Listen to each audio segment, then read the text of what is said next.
True Techno Gamer here. Welcome to the channel. This video is all about most anticipated games of 2019. I want to know what your most anticipated games are. Make sure you write down below in the comments. Let me know across any systems and all systems that you play on. I'll let you know what my most anticipated games are, including my number one most anticipated game. Might be surprised when you see what that is if you know me and my taste, but we'll get into it after the jump.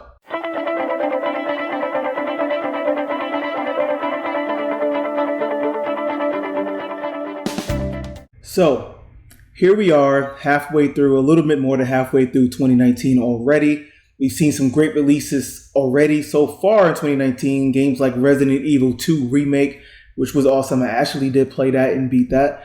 Other games like Days Gone, which turned out to be pretty popular. Devil May Cry 5 came out already. Rage 2 came out. Mortal Kombat 11.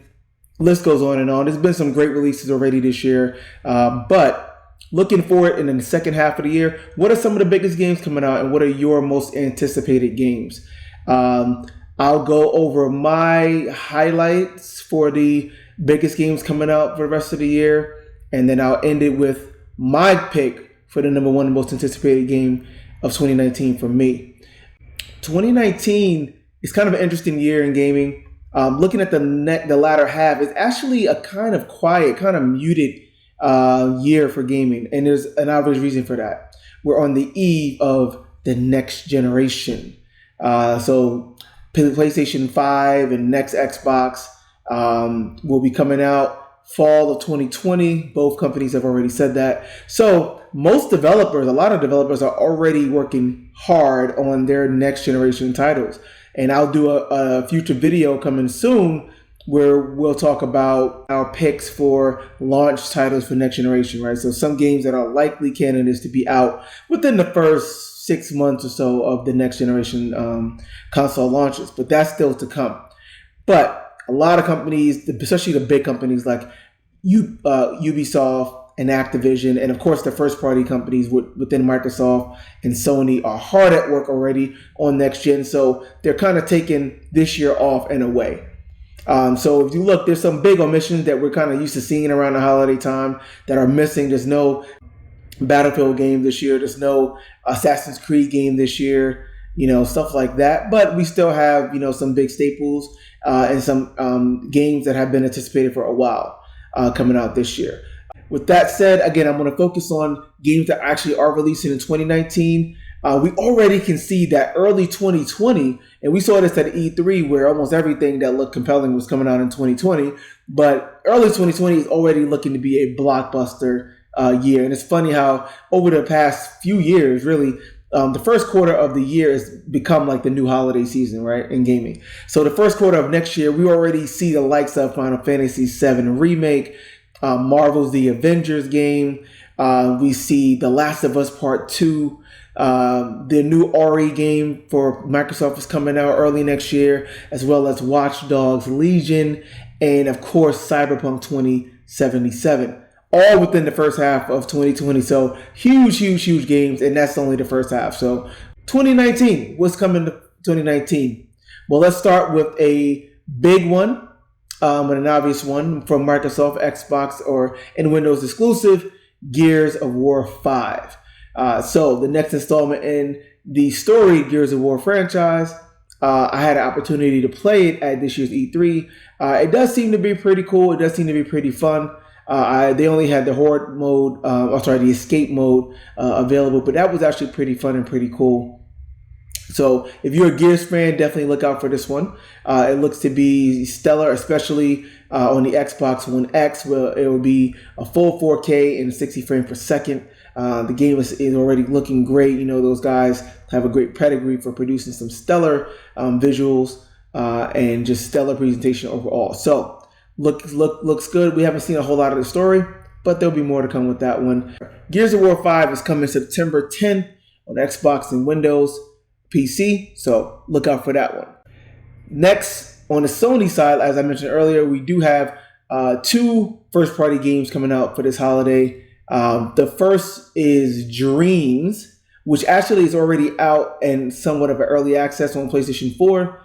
But this is a game from Media Molecule, the developers of the Little Big Planet series that was popular on the PlayStation 3. And, ironically, they have not released a single game on the PlayStation 4, but this is meant to be their first and probably their last game on PlayStation 4. It's been a long time coming, a long time in development.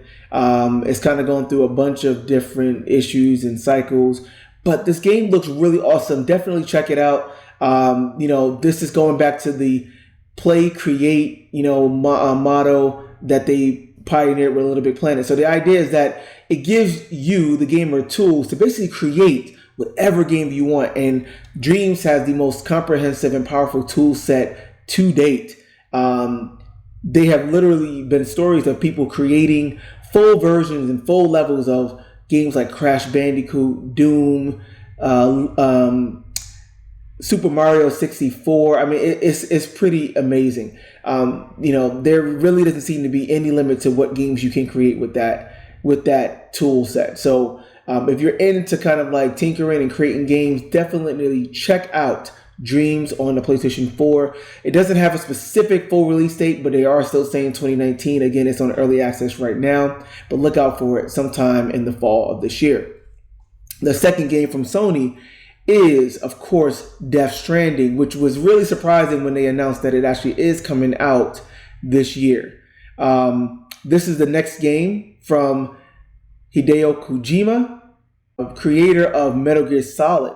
And I mean, as many of you probably already know, having played those games, Metal Gear Solid franchise is definitely easily one of the best franchises in gaming, period. All of those games have been very interesting and just having state-of-the-art, world-class, writing and presentation and gameplay.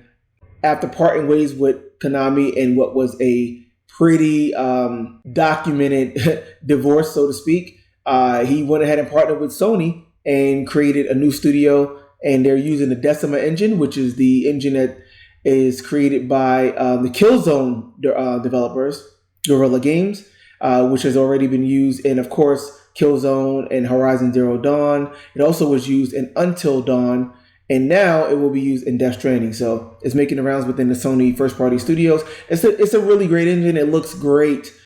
We don't know what to make of this game. I don't know what to make of this game. There's been a number of trailers, but it just looks very just weird, honestly. But you just can't ignore the legacy and the pedigree of Kojima.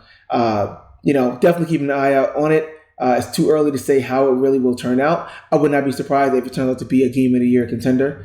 And I also wouldn't be surprised if it kind of gets mediocre reviews. So Hideo Kojima's next game after Metal Gear Solid 5 should be very interesting. Death Stranding does release this November on the 8th. So look out for it. In terms of Nintendo, again, is still just pumping them out this year. No shortage of compelling games. We got a new Pokemon in Pokemon Shield and Sword. That game comes out in November 15th. Nintendo also has Luigi's Mansion 3, which is coming out October 13th. They debuted that at E3. It looks really interesting, no question. For those that like 1 and 2, this kind of seems to be more of a harkening back to the original one. So definitely look out for that. Should be fun. Great game on the Switch. A great game to play out with your friends on the go. The most interesting game, I think, that kind of took people by surprise at E3, and it is coming this year, is The Legend of Zelda Link's Awakening Remake. So this is a remake of this game, A Legend of Zelda Link's Awakening, which originally was released on the Game Boy. And it should be interesting to see it in full HD, full color, on your console, on your Switch, even on the go. So far, what they show looks amazing. Again, it's Zelda, it's Nintendo. I'm sure it's going to be high quality. Look out for this if you're interested, coming September 20th.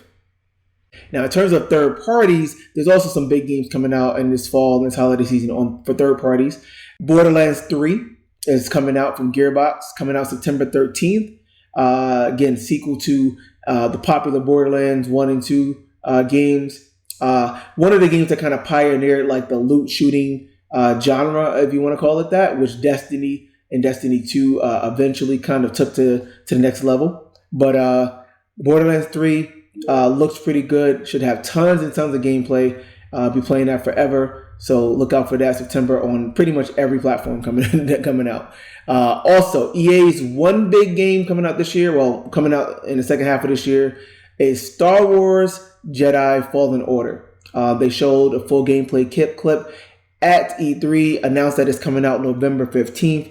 It looks to be pretty interesting, although not really, terribly innovative or terribly exciting. It just kind of looks like a solid game. Again, obviously we haven't seen a whole lot of it. I'll give them the benefit of the doubt. No question they're going to kind of co-market it with the release of Episode 9 in the movie theaters this December. So I'm sure it's going to do Boko numbers regardless. But we'll see how the game actually turns out. Another big game coming out this year from the folks at Bethesda that I have worked closely with over the last few years is Doom Eternal from id Software. The next entryway into the Doom franchise, man, this one is going to be another big one. The game looks to be more of what you loved about Doom 2016. Fast-paced, super action-packed, and just loads of fun. And it's a lot of anticipation. It's coming out again on every platform. It'll be out November 22nd on PlayStation, on Xbox, on Google Stadia, and on Switch, and on PC, of course. And of course, be remiss without mentioning, still one of the biggest franchises in gaming, and that's Call of Duty. This year's game is Call of Duty Modern Warfare. Yes, Call of Duty Modern Warfare, because they just want to confuse the naming. So yes, there was a Modern Warfare game before that came out on the PlayStation 3 and Xbox 360 back in 2008, I want to say. I think it was 2008. But that game was called Call of Duty 4 Modern Warfare. And this is just called Call of Duty Modern Warfare. Yes, that's not confusing at all. We know. But this is Infinity Ward, the original creators of Modern Warfare and Call of Duty 4, which is arguably one of the best, if not the best entry in the franchise. So they're back at it, and they're kind of really going to the roots. They're doing a kind of a reboot or of sorts, or a remake of Modern Warfare while being its own standalone game. So this game is more about what warfare looks like in 2019, and they really want to capture that. But looks really interesting. It does look very different than any other Call of Duty before it. And it looks to be pushing the envelope from a presentation standpoint with the graphics, the sound, audio, etc., while really trying to go for realism and trying to stay grounded. So no zombies mode here, and none of the kind of cliche things that's been a part of Call of Duty for the last few years. Some other honorable mentions that I'm not really going to go into here due to time, but Remedy's next game called Control looks really interesting. That game is coming out August 27th. Shenmue 3 is coming out. This game was kickstarted and is finally coming out August 27th. And that one should be interesting. I mean, I remember playing the original Shenmue on the Dreamcast.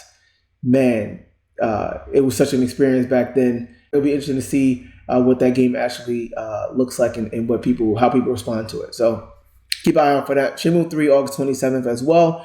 Also, The Outer Wilds is the next game from Obsidian. Obsidian now has been kind of bought out by Microsoft, but this game was in development long before that happened, so it's still coming out on multiple platforms like PlayStation 4. But it's kind of like an action RPG. It kind of is reminiscent of Fallout in its style and kind of, in a way, its gameplay. But it has a great sense of style. Look out for that. That game is coming out October 25th. And also Wolfenstein Youngbloods, which is the next entry in the Wolfenstein franchise from Machine Games. This is a co-op game with the two daughters of BJ Blazkowicz, the main character from the Wolfenstein franchise. So should be interesting. Keep an eye on that. That one is coming July 26th as well, coming next week. With all of that said, you guys were waiting. What is my number one most anticipated game of 2019? Drum roll, please. It is Call of Duty Modern Warfare. Now, if you know me, that's probably pretty surprising. I'm not the biggest Call of Duty person. Call of Duty has millions and millions of people playing multiplayer, online, esports. and I never do any of that. It's too hardcore for me. I stopped playing Call of Duty games online a while ago. If I ever buy a Call of Duty game, it is strictly for the single player campaign. And that's why I'm most interested in this one. Because the campaign, and they seem to be focusing in on the campaign and the story, and it looks to be really pushing the envelope in terms of storytelling and in terms of using games as a medium, an interactive medium, to make you feel things and to have you experience things that you simply cannot experience in any other medium, like reading a book or watching a movie passively. Games are interactive, so putting the controller in your hand and putting you in these scenarios. If you heard about the game, it's modern 2019 warfare, which is by and large guerrilla warfare in cities. Dealing with terrorists, where you don't really know who your enemies are, right? And there's been a lot of talk. It's been really divisive so far. This game, the reception of E3 is either they really did not like it, they thought it was too much. It was too far, took things too far, or they said, man, it's really interesting, and they love how it was pushing the envelope. And that's kind of the camp that I fall in. I love how they're pushing the envelope, and making you really feel things that you don't want to feel, because again, that's just something different, and that's kind of what the power of the video game medium is. I applaud Infinity Ward for not just following the traditions again. How many Call of Duties do we need with just kind of the same old multiplayer tweaked, another zombie mode, and some kind of short thrown in campaign? They really seem to be thinking about this one, and they're really pushing the envelope into storytelling, putting you in scenarios as a gamer, as a player that will make you feel comfortable, will make you feel emotion. That's what it really is about. Make you feel something, right? And also pushing the envelope in terms of technology. You see the trailer that they released for it, and man, I mean, the graphics, the sound, the effects, they really are pushing that engine. It really looks like they built that game for next generation, but it's coming out before the next generation. Yeah, but it's probably going to scale to next gen. So I would not be surprised to see this game as kind of like a launch title for next year as well, for the next generation consoles. But we also have the PC version that, if you have a high-end rig, you can scale up. It'll look awesome. It really looks amazing. Is the game really going to turn out to be, as great as it seems? Who knows? We don't know yet. We haven't really seen much gameplay. We haven't seen much of the campaign yet. But just from what the reveal trailer showed and from what they talked about at E3 in terms of what they're trying to achieve and how they're going for realism, how they're trying to be grounded, it's the game that I just have my eye on most, and the game that I feel will give me one of the most unique experiences this year. That's it for me. Most anticipated games of 2019. Please tell me, what are your most anticipated games of 2019? Write it out in the comments. I want to see some free-flowing dialogue here, guys. Let me know what you think of my list of the games that I highlighted and what other games I didn't highlight, or other games that I just may have missed. Again, this wasn't meant to be a comprehensive list, but let me know what other games are on your radar and maybe what games should be on mine. Till the next video, appreciate all of you guys. Make sure you subscribe. Keep coming back. More content coming. Thank you.